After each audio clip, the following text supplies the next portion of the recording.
everybody. Today we are going to be looking at volume of geometric 3D shapes. So this could get a little bit tricky. I think one of our easiest ones is our cubes and our rectangular prisms because it's just length times width times height, not to be confused with area.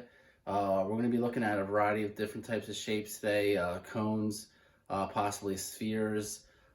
So it's a pretty straightforward method, but the formulas change from one to the next. Like we're going to primarily be dealing with multiplication as our operations, but we could have some exponents in there. We're rarely going to ever use division unless we're talking about half a sphere or something like that. But make sure that your unit of measures is to the third power because we are talking about 3D shapes. Your teachers may knock some points off for that if you don't do so. So it's going to be pretty a little bit more difficult than when we're just talking about area, but you should be okay. Hopefully for some of you, these shapes will be review. Otherwise, you may want to write down these formulas because it could be a little bit tricky. All right, here we go. So the first thing I want to do is review or maybe introduce what the word volume actually means. So we talked about perimeter, which in some cases, like let's say that we had a fence, right? We're talking about how far we would need to buy the fencing in order to create the fence.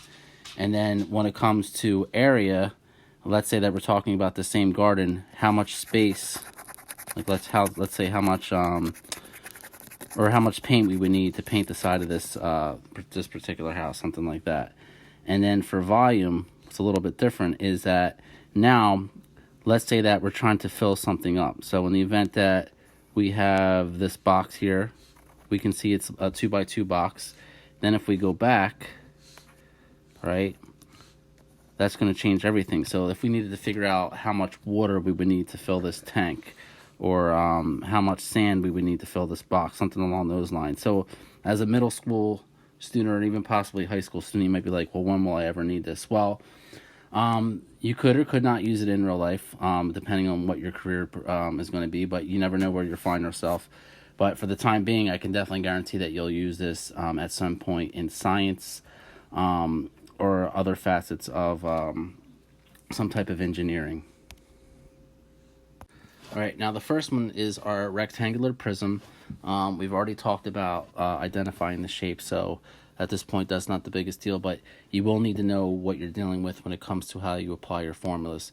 So the formula for this is volume equals length times width times height. Now you may see some books or other types of formulas indicating that its volume equals the base times the height, which you kind of have to already have the prior knowledge that in order how to find the base. So I like to break it down step by step by doing this.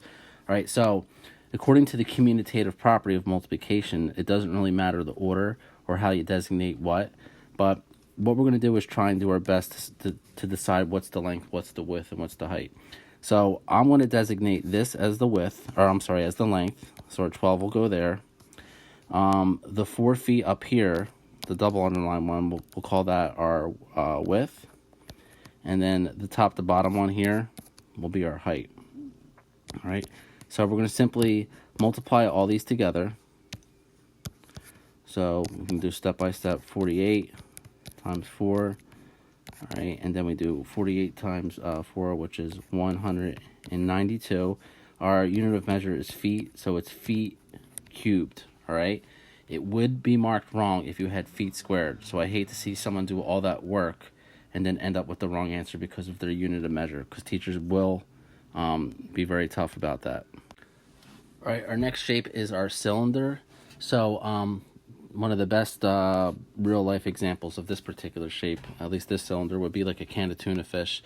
So let's say that, I don't know, you find yourself working at a tuna fish factory and you got to figure out how much tuna can be packed into each cylinder can.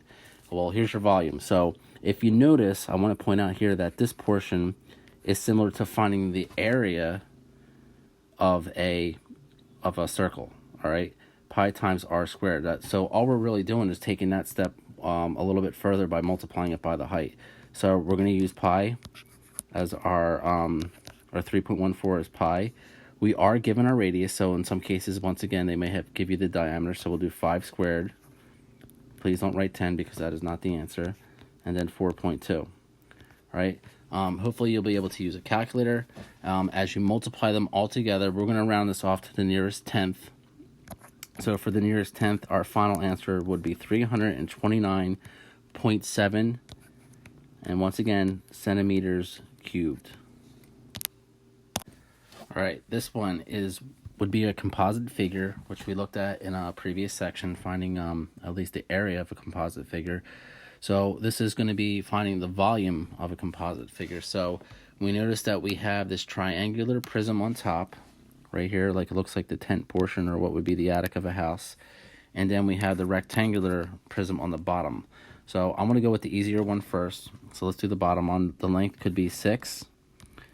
The width could be 12. And then the height could be 4. All right, so we'll multiply that all together. You should end up getting 288 feet cubed. All right, so that's only part of our answer, right? That's just the bottom portion, let's say the bottom part of the house. All right, and then we have our triangular prism on top. So we're going to use half. We're going to cut this whole multiplication problem in half. This is length, by the way. So our base, which we don't see, which is right here, right? It should be right here, but guess what? It's the same thing as this. So our base is 6. Our height, well, they're pointing to that, which is right here, is 4. All right, and then the length, which is the back part of this, is going to be here. So it's similar. This portion here so far is how we find the area of a triangle, and then we just multiply it by the part that's stretching back, similar to what we did with our cylinder. So we'll multiply that by 6. After everything's said and done, we should get 72 feet cubed. We take this, and we put it together, and we should have 360 feet cubed as our answer there. All right, then of course they could always give you a problem that's just a word problem. So you have one of two options. One might be helpful, and then others who can visually see this in their head, you may be better off without doing it. So they're asking to find the volume of a cube whose side measures 6.3 meters. Well, we know that a cube, which is basically a 3D square, no matter what we're given, that if the one side equals 6.3, they all equal 6.3. So if we have length times width times height, it's going to be 6.3 or 6.3 to the third power. So 6.3 times 6.3 times 6.3, well, that equals 250.047, and that's going to be meters cubed. And they're not saying anything about us having to round, so let's just leave it like that for now. Also, what I would always suggest is that if you need to, to the best of your ability, draw a cube, which means that all these side lengths should look the same, which even with these straight lines, I'm having some issues here. So this is in your head, this is what you should be picturing, something like that, hopefully a little straighter. All right, and then our last one here, we're going to look at this cylinder again.